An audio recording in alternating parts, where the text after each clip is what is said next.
भूत की मुसीबत। दोस्तों, ये कहानी आपको अगर अच्छी लगे तो सब्सक्राइब और लाइक जरूर करें। तो आइए शुरू करते हैं एक मजेदार हास्य कहानी। बहुत साल पहले एक छोटे से गांव में एक गरीब ब्राह्मण अपनी पत्नी के साथ रहता था। उसका नाम था बाचू और पत्नी का राना। बाचू देवी का परम भक्त था। वह सुबह शाम पूजा करता था और उसके बाद ही अन्न जल ग्रहण करता था। अपनी पत्नी के साथ छोटा मोटा काम करके वह अपना जीवन निर्वाह करता था।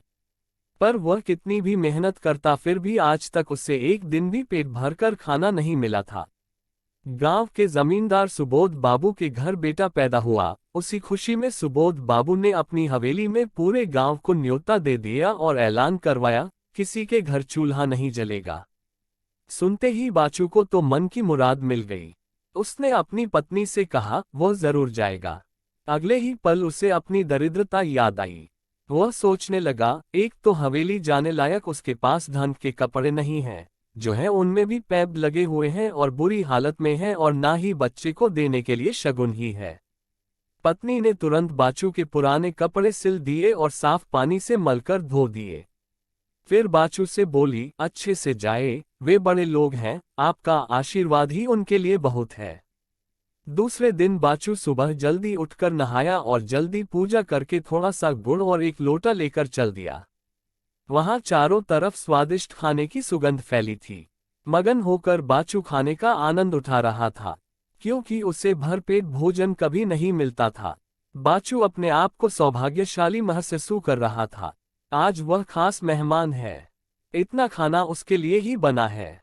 वह खूब चाव से खाना खा रहा था। पहली बार पेट तो भर गया पर मन नहीं भरा था। खाना और बातें चल रही थीं। हवेली के बाहर पीपल के पेड़ पर एक पीला भूत अपनी पत्नी व बेटे के साथ रहता था। भूत बड़ा शैतान था। उसने बाचू को इतनी देर से खाना खाते देखा तो उसे शरारत सूझी। उसने झट से खुद को एक छोटा सा मेढक बनाया और पत्तल में रखे हुए भात में कूद गया। बाचू बातों में व खाने में इतना मगन था कि उसे पता ही नहीं चला और मेढक को बाचू भात के साथ पेट में निगल गया। तृप्त होकर और दान दक्षिणा लेकर खुशी खुशी बाचू घर को निकल पड़ा। रास्ते में मेढक बाचू के पेट में कूद फांद करने लगा तो बेचारे बाचू ने सोचा, जिंदगी में पहली बार तो पेट भरकर खाना खाया है, शायद इसीलिए पेट में अगड़म बगड़म हो रही है। पेट में मेढक ने थोड़ी देर कूद फांद करी, फिर उसने बाचू के पेट में गुदगुदी करनी शुरू कर दी। बाचू ने हंसते हंसते ठाकुर को हाथ जोड़कर धन्यवाद किया कि बड़े दिन बाद हंसाया भगवान।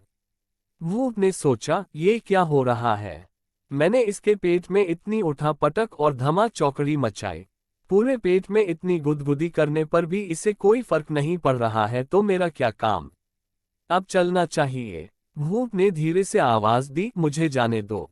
बाचू ने सोचा शायद पीछे से कोई बोल रहा है। कुछ देर बाद भूत थोड़ा जोर से बोला। इस पर बाचू थोड़ा डर गया। वह मन ही मन ईश्वर को याद करने लगा। इस पर भूत जोर से बोला, भैया मैं आपके पेट में हूं, गलती से चला गया हूं, अब बाहर आना चाहता हूं। अब तो बाचू की सांस रुकने लगी। वो घबराकर भागने लगा। इससे पेट में भूत की भी सांस फूलने लगी। थोड़ी देर बाद बाचू कुछ सामान्य हुआ तो उसे उस भूत पर बड़ा गुस्सा आया। वह गुस्से से बड़बड़ाया, तुम पेट से परेशान हो रहे हो तो मेरी बला से। जल्दी से घर पहुंचकर उसने अपनी पत्नी को बुलाया और कहा, मेरा हुक्का खूब गर्म करके लाओ। देखते ही देखते गर्म हुक्का आ गया तो बाचू ने हक्के को खूब जोर से गुड़गुड़ाया। 2-3 गुड़गुड़ाहट के बाद बाचू ने हुक्के को खूब जोर से गुड़गुड़ाया। 2-3 गुड़गुड़ाहट के बाद धुआं भूत की आंख नाक में खूब घुस गया। पेट में भूत का खांसते खांसते और आंखें पोंछते पोंछते बुरा हाल हो गया। अब भूत अपनी शरारत पर बड़ा पछता रहा था। वहां जब काफी देर हो गई और भूत वापस नहीं आया तो उसकी पत्नी और बेटा परेशान हो गए। भूतनी ने जल्दी से एक सुंदरी का रूप बनाया और जा पहुंची बाचू के घर। हाथ जोड़कर पति की गलती की माफी मांगते हुए आजादी की गुहार लगाए। उसे देखते ही बाचू का गुस्सा 7वें आसमान पर पहुंच गया। उसने पास में पड़ा डंडा जोर से जमीन पर पटका और उसकी तरफ दौड़ा और चिल्लाया, उस समय कहाँ थी जब तुम्हारा पति मेरे पेट में गया था, मेरा सारा धर्म भ्रष्ट कर दिया। और जब से पेट में है मुझे तंग कर रहा है। मैंने तो डंडा रखा है तुम्हारे पति के लिए। उसने जरा सा निकलने की कोशिश करी तो डंडे से मार मारकर उसका भुर्ता बना दूंगा। भागो यहां से नहीं तो तुम्हारा भी वही हाल करूंगा। बड़ी आई भूत की वकालत करने। मेरे पेट में तुमसे पूछकर गया था। बेचारी भूतनी अपना सा मुंह लेकर वापस लौट गई। माँ को अकेले देखकर बेटा समझ गया पिताजी को लाने में माँ को सफलता नहीं मिली।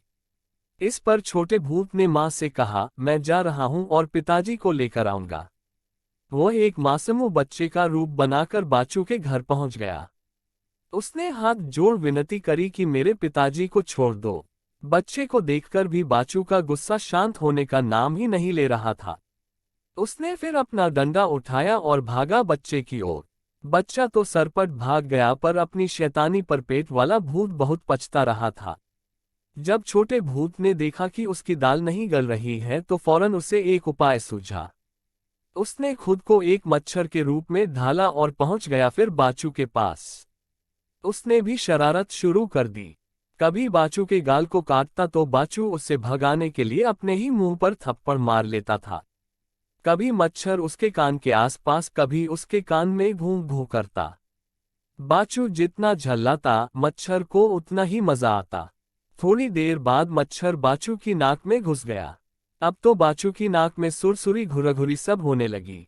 आ छी करते करते उसका बुरा हाल हो गया। इस बार छींक इतनी तेज थी कि पेट का मेढक वाला भूत मुंह के रास्ते बाहर कूद गया और सरपट भागकर चैन की सांस ली। इस प्रकार एक शैतान भूत को अपनी शैतानी का उसे अच्छा सबक मिला और भविष्य में कभी किसी के साथ ऐसा न करने की बात सोचने लगा।